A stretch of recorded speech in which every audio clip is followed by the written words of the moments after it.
Ya, keren sore ini. Amin. Puji Tuhan. Haleluya. Yuk kita masuk firman Tuhan. Hari-hari ini Tuhan mengajar saya lewat apa yang saya lihat di sekitar saya. Nah, jauh-jauh di sekitar saya. Orang-orang di sekitar saya, orang-orang yang ada ya di lingkungan yang saya lihat hari-hari ini banyak orang punya kesadaran negatif. Punya kesadaran negatif ketika ada diagnosa dokter, ketika ada masalah rumah tangga, ketika ada sesuatu yang sulit harus dihadapi, itu kesadarannya bukan positif, kesadarannya negatif. Tapi Tuhan mau saudara dan saya menyadari hari ini bahwa setiap waktu, setiap detik, setiap bulan, setiap tahun, tidak peduli masa pandemi, tidak peduli musim apapun, Tuhan mau saudara dan saya menerima, menikmati yang terbaik yang Tuhan punya buat hidup kita. Amin. Ingat Tuhan kasih perumpamaan di Lukas 15, ada anak bungsu yang pergi dari rumah, kemudian habiskan hartanya, ketemu masalah karena jauh dari bapaknya, ketemu masalah lalu pulang ke rumah bapaknya. Alkitab mencatat dalam perumpamaan yang Yesus kasih di Lukas 15 ayat 22, ketika anak ini pulang, anak ini nggak dapat cacian, makian, kutukan, tapi anak ini pulang dapat sesuatu yang Yesus coba gambarkan buat saudara dan saya. Yuk kita lihat ayatnya bilang apa? Tetapi ayat itu berkata kepada hamba-hambanya, lekaslah, bawa kemari jubah yang terbaik, pakaikanlah itu kepadanya. Kasih jubah yang terbaik, artinya bapaknya udah nunggu, siapkan jubah yang terbaik. Kalau anaknya pulang, bapaknya kasih jubah yang terbaik. Bukan jubah lama yang dia tinggalkan, gak dipakai-pakai, tapi pakaikan kepadanya jubah yang terbaik. Dalam arti lain, saya mau kasih tahu, saudara harus tahu bahwa Tuhan sudah siapkan di bulan Mei, di bulan Juni, sepanjang 2021, di musim apapun di hidupmu, Tuhan punya yang terbaik buat hidupmu. Amin. Ayo tepuk tangan jangan biasa yang dahsyat. Supaya waktu lihat diagnosa dokter, saudara punya kesadaran nggak gini, aduh, di tubuh saya ada penyakit tambah kacau, nggak bisa sembuh. Saudara punya kesadaran ada diagnosa dokter, saudara langsung sadar, oh Tuhan punya yang terbaik buat saya. Waktu saudara ketemu masalah rumah tangga, oh rumah tangga saya akan baik-baik aja. Oh nggak akan ada sesuatu yang buruk terjadi. Tuhan punya yang terbaik buat saya. Gitu, amin. Tapi sering kali kita tahu Tuhan sediakan itu yang terbaik. Tapi seringkali ada sesuatu yang kita lihat secara kasat mata, yang kita alami, itu jadi bakasan.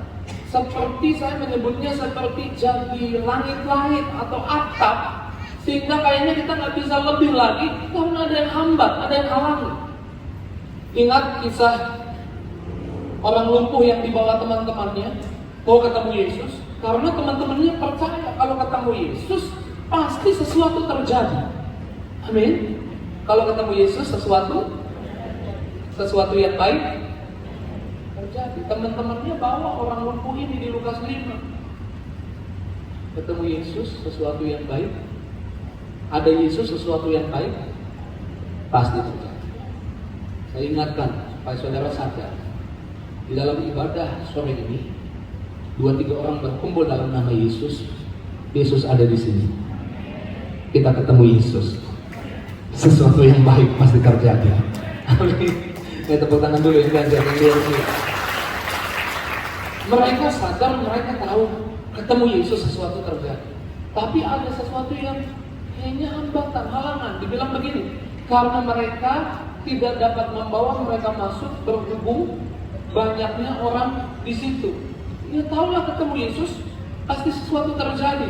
Tapi masalahnya sekarang orang banyak udah ngumpul, susah masuk ke rumah itu. Besar kemungkinan bisa saja 4 temannya itu bilang gini, oh kayaknya yang terbaik bukan hari ini, karena ada batasan, orang banyak menghalangi.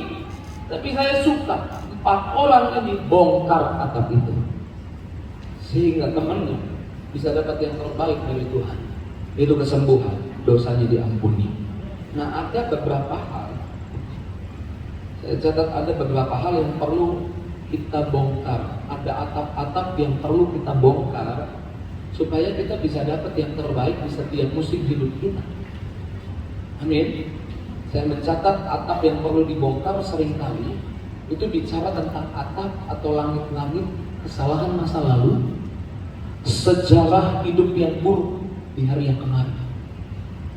Kesalahan masa lalu termasuk kesalahan, kecerobohan, kelalaian yang kita buat atau yang orang buat di hidup kita. Gara-gara dia fitnah sama bos, saya dikeluarin dari kerjaan, sehingga hari ini saya nggak kerja. Perbuatan buruk orang di hari yang lalu, sejarah buruk yang terjadi di hari yang lalu, kegagalan buruk yang terjadi di hari yang lalu, kesalahan kelalaian yang terjadi di hari yang lalu. Kalau itu jadi atap yang menghalangi kita terima yang terbaik dari Tuhan, itu harus dibongkar. Dengan cara apa? Sadari kalau kita datang kepada Tuhan, pasti Tuhan kasih tahu ayat ini. Efesus 1 ayat 4. Yuk kita buka ayatnya. Efesus 1 ayat 4. Efesus pasal 1 ayat yang keempat. Puji Tuhan. Sama-sama bilang Tuhan Yesus baik.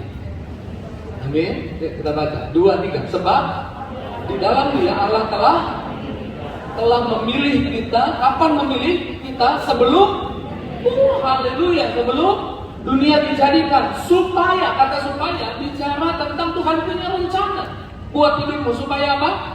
Kita kudus dan tak bercacat di hadapannya. Saya tahu ada sejarah masa lalu, ada kegagalan masa lalu, ada hal buruk yang terjadi di hari yang lalu. Tapi Tuhan mau bilang, Tuhan punya rencana atas hidupmu sebelum dunia dijadikan. Amin. Dalam arti lain, next slide, saya mau bilang seperti ini, takdir atau kata akhir yang Tuhan punya untuk hidupmu sudah direncanakan jauh hari. Amin. Sebelum dunia dijadikan, sebelum ada sejarah kesalahan, kegagalan, kelalaian yang kau buat, Tuhan sudah punya rencana di hidupmu. Kapan itu terjadi? Sebelum dunia dijadikan. Amin. Nah, kalau kita tahu ini, saya percaya atap kesalahan masa lalu, atap yang atau langit-langit yang saya sebut sebagai kegagalan atau sejarah buruk masa lalu tidak menghambat kita lagi. Karena kita tahu, next slide, sejarah hidupmu benar baik. Sejarah hidupmu tidak memiliki kekuatan yang lebih besar daripada takdir atau kata akhir yang Tuhan punya buat hidupmu karena engkau telah lahir baru. Amin. Amin. Sejarah masa lalumu tidak punya kekuatan yang lebih besar daripada rencana Tuhan untuk kesehatan, untuk ekonomi, untuk masa depan anak-anakmu, untuk keharmonisan rumah tangga. Karena Tuhan telah memilihmu makanya jangan terikat dengan kegagalan, kelalaian, kesalahan masa lalu. Karena Tuhan, saudara, Tuhan saya fokus pada apa yang di depan, bukan di belakang. Amin. Sama-sama bilang, Tuhan fokus sama yang di depan, Tuhan melupakan yang di belakang. Tuhan mau saudara maju terus. Bayangkan kalau ada idol tuh yang menang setelah ikut idol 7 kali. Namanya siapa ya? Regina kalau nggak salah. Betul ya? 7 kali. Bayangin kalau dia 2 kali udah ikut, gagal. Baru daftar mau ketiga kali dia ingat 2 kali udah gagal. 2 kali gagal. Kalau dia terikat, dia nggak akan ikut lagi. 3 kali gagal. Saya bersyukur ada kata 4 kali gagal. 5 kali kalah lagi. 6 kali kalah lagi. Tapi secara masa lalu tidak lebih kuat daripada takdir atau kata akhir yang Tuhan punya tentang hidup kita. Amin. Sebab Tuhan telah memilih kita. Tuhan sudah punya rencana atas hidup kita. Amin. Sebelum dunia dijadikan. Amin. Kalau ada orang ngajak saudara bisnis, itu merupakan jalan Tuhan supaya lewat hidupmu, lewat tanganmu banyak orang diberkati. Lewat tanganmu, lewat hidupmu banyak orang lihat berkat Tuhan. Tapi karena kau lihat di belakang kemarin udah 2 kali, 3 kali gagal bisnis. Kalau saudara terus ingat-ingat kesalahan, kelalaian masa lalu, itu bisa menghalangi. Itu bisa jadi atap yang membuat saudara hidup di bawah atap itu. Atap kesalahan, kegagalan, sejarah yang buruk di hari yang lalu. Tapi atap itu kita mau bongkar karena kita tahu Tuhan punya rencana atas hidup kita sebelum dunia dijadikan. Sama-sama bilang, Tuhan punya rencana atas hidup saya. Jauh hari telah disiapkan buat hidup saya, buat keluarga saya. Tepuk tangan dulu yang dahsyat, yang luar biasa. Ibrani 8 ayat 12 bilang begini, aku menaruh belas kasihan atas kesalahan mereka, aku mengampuni dosa-dosa mereka. Kitab Mazmur bilang begini, Mazmur 102, next slide. 102 ayat 2, ayat 5, maaf ayat 5, ayat 2, ayat 3, ayat 12. Yang di atas salah tulis, apa ya? Ya kita baca Mazmur 103 ayat 2 bilang apa? Pujilah Tuhan, hai jiwaku, janganlah lupakan semua kebaikannya ya, segala kebaikannya, semua kebaikannya disimpulkan atau kita bisa lihat di mana? Ketika Yesus mati di atas kayu salib. Jangan lupa Yesus sudah mati di atas kayu salib. Makanya ayat berikutnya bilang apa? Dia mengampuni, amin, kesalahanmu, amin. Maksud saya gini loh, udahlah jangan ingat-ingat kegagalan, kesalahan di hari yang lalu. Udahlah di depan yang kau harus lihat, amin. Bahkan ayat 12 bilang seperti ini, saya suka nih. Sejauh timur dari barat, demikian dijauhkannya daripada kita pelanggaran kita. Jadi kalau ada pelanggaranmu yang pernah kau buat, itu Tuhan udah jauhin sejauh timur dari. Artinya gak pernah ketemu pelanggaranmu sama kebaikan Tuhan. Amin. Artinya sangat jauh bedanya. Sejauh timur dari barat, timur sama barat gak pernah ketemu. Artinya sangat jauh. Amin. Sama-sama bilang pelanggaran saya sangat jauh dari hidup saya. Jangan mau deket-deket lagi. Jangan ingat-ingat lagi. Yang buat saudara jatuh lagi, kalah lagi, gagal lagi, karena saudara mau deket-deket, ingat-ingat lagi. Tapi Tuhan mau jauhin itu sejauh timur dari barat. Amin. Yuk tepuk tangan dulu yang dahsyat, yang luar biasa. Jadi jangan biarkan atap itu jadi penghalang, penghambat untuk saudara terima yang terbaik dari Tuhan. Ini saya nggak catat, tapi saya ingat sih tiba-tiba. 1 Yohanes 3, catat aja ayat 19 sampai ayat 22 bilang begini. Kita harus tahu kita berasal dari kebenaran. Pegang dadamu bilang, saya berasal dari kebenaran. Kebenaran yang mana tadi? Bisa sampai 4 ya kan? Sebelum dunia dijadikan, Tuhan sudah pilih kita. Jadi kita berasal dari Tuhan. Kita berasal dari kebenaran. Amin. Dengan demikian kita dapat memenangkan hati kita. Kalau sejarah hidupmu, kalau kesalahan masa lalumu menghantuimu, ini caranya kau menenangkan hatimu. Kalau hatimu menuduh, kenapa hati kita bisa menuduh? Karena hati kita tahu apa yang kita perlu buat. Tapi kalau saudara baca ayat, dia bilang begini, tetapi Allah lebih besar dari hati kita, mengetahui segala sesuatu. Tuhan tahu semua. Amin. Bukan cuma yang di belakang. Tuhan tahu, Tuhan punya rencana indah di depan. Tuhan tahu semua. Amin. Lalu ayat itu bilang begini, inilah sebabnya kita punya keberanian mendekat kepada Allah.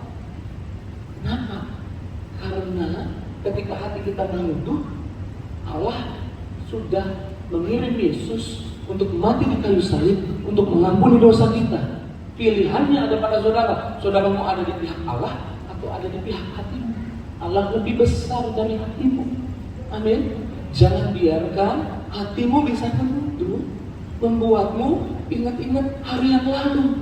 Tapi Tuhan bilang sejauh timur dari barat, itu semua udah dibuang. Karena Tuhan punya yang terbaik. Tuhan punya yang terbaik. Tuhan punya yang terbaik. Tuhan punya yang terbaik. Tuhan punya yang terbaik. Amin. Setiap musim, setiap waktu, setiap detik di hidupmu. Ya. Jangan biarkan itu halang. Kita udah rombak itu, kita udah robohkan itu. Amin. Lalu yang kedua saya menyebutnya seringkali bukan cuma kesalahan kegagalan masa lalu, tapi kesakitan. Apa? Kesakitan. Your personal pain. Kesakitan. Sakit hati. Dijulukin orang yang salah, dijulukin yang negatif, dipanggil dengan panggilan yang salah. Yabes 1 Tawarik 4 ayat 9.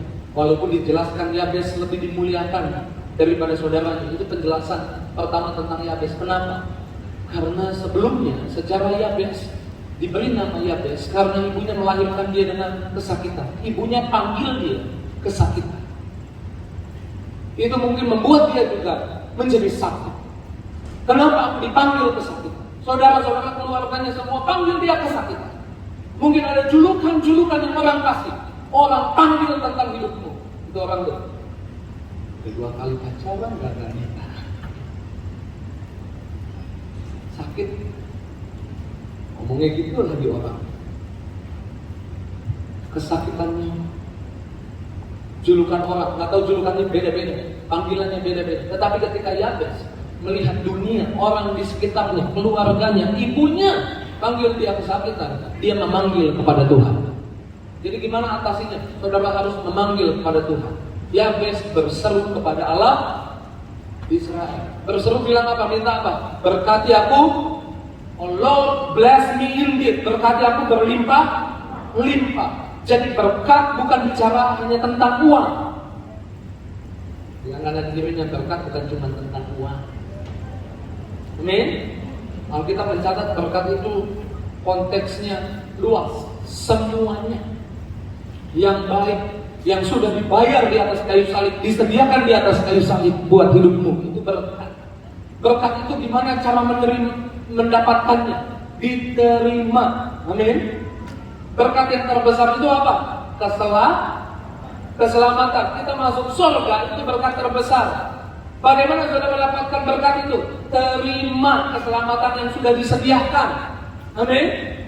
Terima Yesus. Amin. Nah, ketika Yabes bilang memanggil nama Tuhan, lalu dia bilang Tuhan berkati aku, dia lagi bilang gini, Tuhan buat aku hidup melampaui sebutan panggilan yang diberi kepadaku. Amin. Karena panggilan itu buat aku jadi sakit.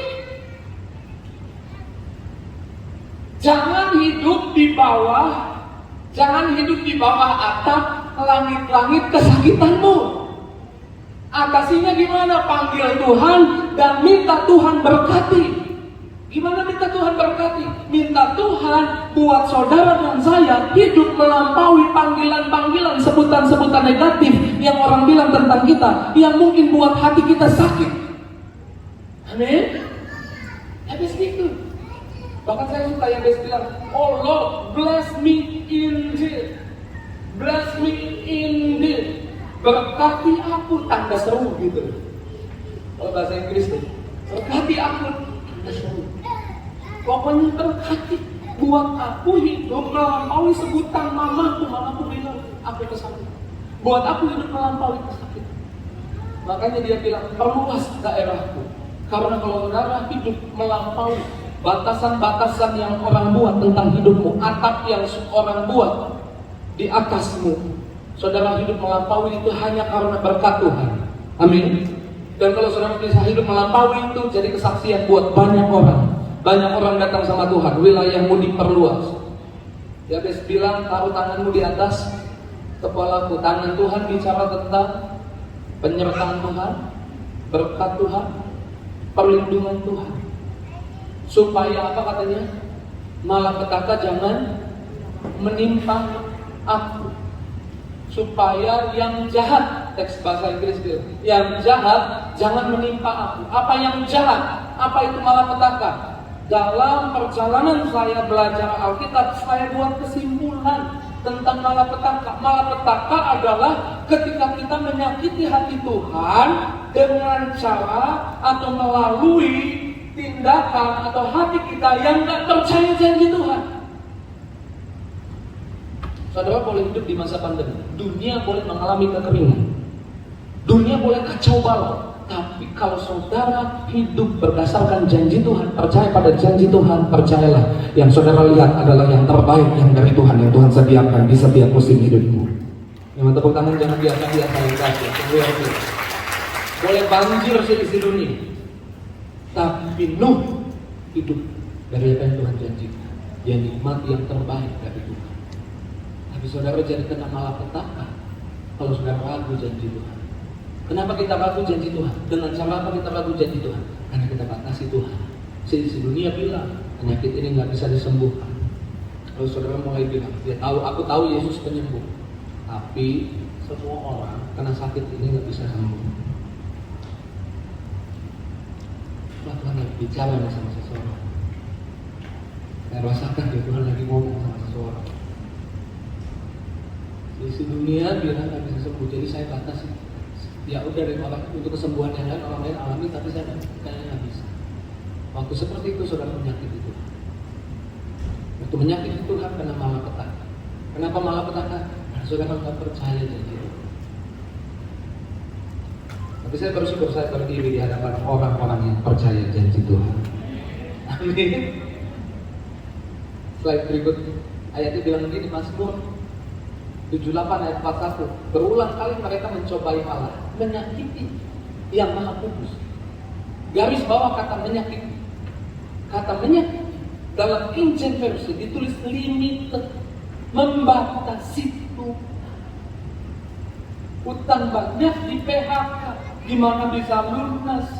Engkau punya Tuhan yang punya janji. Engkau ketika percaya Yesus, engkau punya hak untuk janji itu. Apa janjinya? Engkau bukan meminjam tapi memberi pinjaman. Entah caranya bagaimana, Tuhan pasti menepi janjinya. Karena Tuhan bukanlah manusia yang bisa berdusta. Tuhan adalah Tuhan yang suka menepi janjinya. Ya, tepuk tangan dulu yang kasih.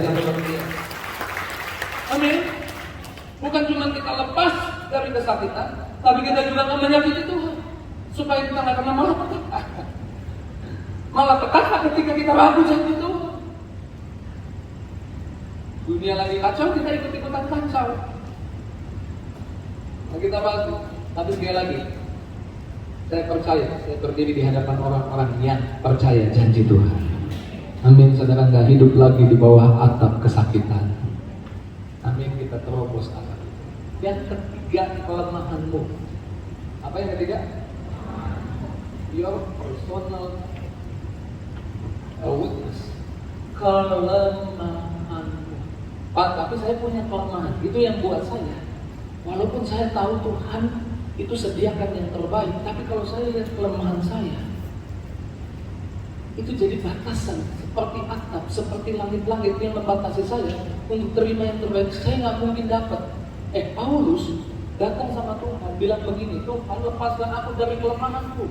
Tapi 2 Korintus, next slide. 2 Korintus, gimana ngatasinnya? 2 Korintus 12 ayat 9. Tuhan bilang gini, cukup kasih karuniaku bagimu, cukup anugerahku bagimu. Tuhan bilang begini, dalam kelemahanmu kuasaku sempurna. Saudara harus sadar ini. Oke, saya punya kelemahan. Tapi ketika iblis coba menghakimimu, coba melemahkanmu lewat kelemahanmu, saudara bilang 2 Korintus pasal 12 ayat 9, dalam kelemahanku ada kuasa Tuhan yang akan bekerja sempurna.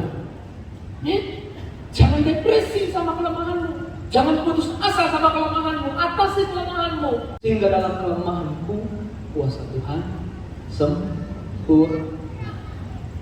Bukan cuma ada anugerah Tuhan, tapi ada roh Tuhan yang ketika kita berdoa dalam roh itu berdoa membantu kita dalam kelemahan. Bukan cuma ada roh Tuhan yang tolong kita, tapi ada perkataan Tuhan, ada firman Tuhan. Joel 3 ayat 10 King James Version bagian akhir bilang, let the weak say I am strong. Biarlah yang lemah berkata, aku kuat. Amin. Nah, ini menjadi jembatan untuk saya masuk ke bagian keempat. Atap apa yang harus dirobohkan, yaitu pengakuan yang salah. Maksudnya apa sih Pak pengakuan yang salah?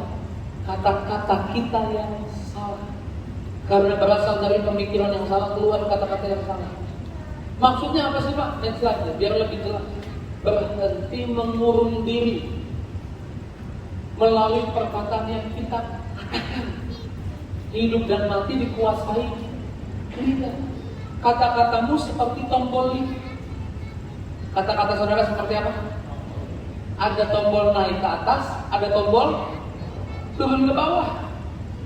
Saudara yang tentukan, saudara mau naik ke atas atau mau turun ke bawah.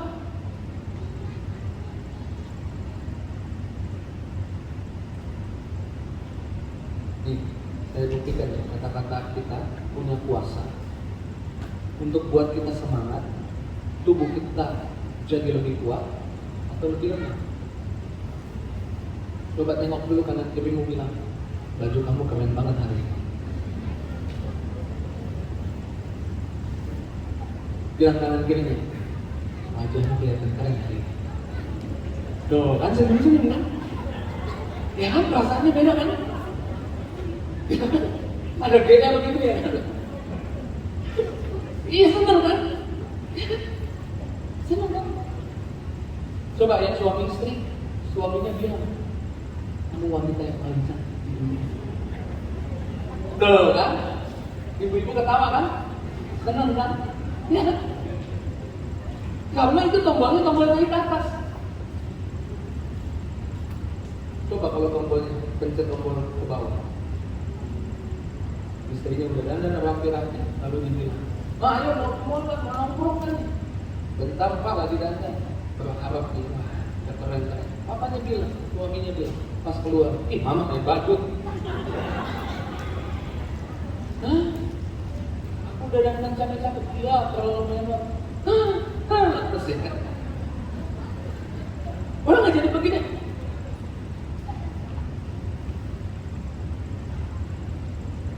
Berhenti bilang gini, aduh saya nggak kuat, aduh saya nggak bisa. Because with Jesus, sebab bersama Yesus kita dapat menanggung segala perkara. Amin. Berhenti bilang, karena kalau saudara ngomong aduh saya nggak kuat, itu jadi atap. Saudara nggak bisa terima yang terbaik dari Tuhan. Saya mentok gitu, nggak bisa lebih tinggi lagi. Next slide. Oh, nggak ada ya di sini. Sebenarnya ada gambar. Sebelum di situ ada gambar. Gambarnya nggak muncul. Ini nggak usah slide ini, disembunyiin dulu. Sebenarnya ada nih gambarnya. Kelihatan nggak ya? Kayak teman saya salah kasih. Nih gambarnya. Siapa nih? Cheryl Pringle. Siapa nih Cheryl Pringle? Tukang bakso? Bukan. Tukang bakmi? Bukan. Cheryl Pringle, Miss Amerika tahun 1980. Ada apa sama dia? Ya, saudara baca googling Cheryl Pringle, banyak dipakai di artikel-artikel Kristen kesaksian. Jadi saya ambil juga karena berhubungan dengan perkataan. Jadi Cheryl Pringle waktu kecil, mama papanya suka beli susu. Ada tukang susu suka datang ke rumah, antar susu, dan yang biasanya ambil susu itu si Cheryl Pringle ini. Cheryl Pringle ketika ambil susu dari tukang susu suka bilang gini, anak cantik, kamu tuh cantik banget loh. Nanti besar kamu jadi Miss Amerika. Anak ini walaupun kecil, perkataan itu membangun dia simpen itu. Nanti besar jadi Miss Amerika. Datang lagi besoknya, anak cantik, pasti kamu jadi Miss Amerika. Kamu cantik banget. Tapi umur 11 tahun dia mengalami kecelakaan yang hebat. Mukanya kena pecahan-pecahan kaca. Mukanya mengalami hal yang buruk. Kakinya mengalami sesuatu yang buruk. Dokter bilang dia nggak bisa jalan lagi. Tapi secara ajaib dia cepat pulihnya. Setelah dia pulih, kemudian di dalam perjalanan waktu dia ikut Miss Amerika. Waktu dia ikut Miss Amerika, kemudian di tahun 80 itu reporter tahu dia pasti menang. Jadi belum diumumkan dia menang. Reporter tahu dia pasti menang. Lalu reporter mulai tanya, nanti kalau kamu menang, kamu mau bilang terima kasih sama siapa? Tahu dia mau bilang terima kasih sama siapa? Dia bilang milkman, tukang susu. Kenapa? Tukang susu itu sudah menaruh perkataan yang baik di hatinya, yang bertumbuh dan menjadi kenyataan. Itu perkataan tukang susu ada kuasanya. Dengar baik, yang tadi saya ngomong dari awal sampai detik ini adalah perkataan Tuhan. Dengar baik, perkataan Tuhan lebih berkuasa lagi. Sehingga saya percaya pulang dari tempat ini kau akan bawa hal-hal terbaik yang Tuhan sudah siapkan buat hidupmu. Kau akan pernah datang dan pulang keadaan yang sama. Kau akan pulang bawa berkat Tuhan. Ya, tepuk tangan dulu yang luar biasa. Makanya saya suka di Tiberias. Di Tiberias kita speak the word of God twice. Apa maksudnya? Di Tiberias kita mengucapkan janji, perkataan Tuhan 2 kali. Makanya saudara harus belajar ngomong janji Tuhan. Maksudnya firman Tuhan 2 kali. Ini ayat ini. Pemain musik boleh siap-siap. Slide terakhir. Sebab firman Allah hidup dan kuat dan lebih tajam daripada pedang bermata 2 manapun. Firman Allah itu hidup dan teks lain bilang hidup dan berkuasa, lebih tajam dari pedang bermata 2 manapun. Kata pedang bermata 2 dalam bahasa Greek atau bahasa Yunaninya, kalau saudara lihat literatur dan saudara belajar teologi, saudara akan ketemu itu bicara tentang diomongin, diucapkan 2 kali. Nah, gimana Pak maksudnya? Oke, saya buat sederhana gini. Yesus adalah Tuhan. Saudara mau nyembah Dia, tidak nyembah Dia, Dia tetap Tuhan. Setuju? Amin. Karena kenapa Dia Tuhan? Karena itu firman-Nya. Yesus adalah Tuhan yang jadi manusia. Amin. Dan Yesus adalah Tuhan. Itu firman-Nya. Firman itu hidup. Tapi waktu saudara ngomong Yesus adalah Tuhan, mengakui dengan mulutmu Yesus adalah Tuhan, Net Translation bilang the word of God is living and active. Saudara mengaktifkan Yesus menjadi Tuhan atas hidupmu detik engkau mengucapkannya. Amin. Ketika perjamuan kudus, boleh terjadi. Dokter vonis nggak bisa sembuh. Perkataan oleh bilur darah Yesus, oleh bilur-bilurnya kita menjadi sembuh. Itu sudah ditulis oleh Yesaya. Nubuatan tentang kematian Yesus jauh hari sebelum kita sakit. Dan firman itu hidup. Sama-sama bilang firman itu hidup. Tapi di Tiberias kita praktekkan. Waktu kita perjamuan kudus, kita bilang oleh darah Yesus aku sembuh. Kita aktifkan kesembuhan aktif di hidup kita. Amin. Waktu kita kekurangan, Tuhan bilang aku akan memenuhi keperluanmu. Firman itu hidup. Tapi waktu kita bilang aku percaya Tuhan bilang Tuhan memenuhi keperluanku, kita sedang mengatakannya untuk mengaktifkan firman itu jadi di hidup kita. Saya simpulkan, di masa pandemi ini, lihat berita, lihat koran, lihat internet, lihat grup WhatsApp, kita akan berpikir hari-hari ini kayaknya nggak mungkin ada sesuatu yang banyak hambatan untuk kita lihat yang terbaik yang Tuhan bisa kasih di hidup kita. Tapi Tuhan mau kasih tahu, Tuhan mau kasih yang terbaik, tidak dibatasi oleh keadaan, tidak dibatasi oleh musim pandemi, tidak dibatasi oleh kekeringan. Tuhan punya yang terbaik buat hidupmu. Jadi kau juga jangan batasi Tuhan. Selamat menikmati yang terbaik yang Tuhan punya buat hidupmu tanpa batas. Amin. Selamat sore dan berkati setiap kita dan haleluya. Yang diberkati firman Tuhan boleh lambaikan diri tangannya. Bilang Tuhan Yesus baik buat saya. Kita tetap Alkitabnya, kita bangkit berdiri. Puji Tuhan. Pegang dadanya, bilang Tuhan punya yang terbaik buat saya. Ku kagum hormat akan Kau, ku kagum hormat akan Kau. Kau Allah yang layak dipuji, ku kagum akan Engkau. Ku kagum akan Engkau Tuhan, ku kagum hormat akan Engkau. Ku kagum hormat, ku kagum hormat akan Engkau. Kau Allah yang layak dipuji, ku kagum akan Engkau. Beri tepuk tangan yang dahsyat buat Yesus kita. Yuk sama-sama.